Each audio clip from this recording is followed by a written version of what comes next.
Peristiwa kebakaran terjadi di lantai 5 Rumah Sakit Pita Insani membuat pasien panik dan keluarga pasien serta perawat sempat meninggalkan kamar perawatan di Jalan Merdeka Senin 3 Juni 2023 sekitar pukul 13.47 waktu Indonesia Barat.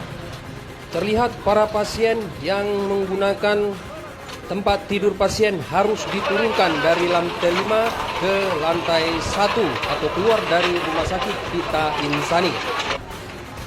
Kepala Seksi Operasional Damkar Kota Pematang Siantar Maja Ginting ketika dihubungi mengatakan yang terbakar adalah gudang kebersihan dan ada panel listrik di lokasi kebakaran, kata remaja Ginting.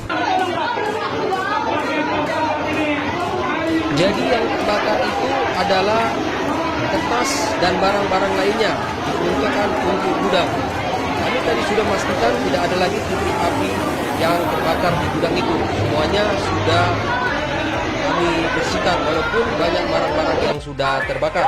Dan kami langsung menurunkan 5 unit damkar Pemko Pematang Siantar. Dari Pematang Siantar, Tager Stohang melaporkan. Listrik aman nih ya?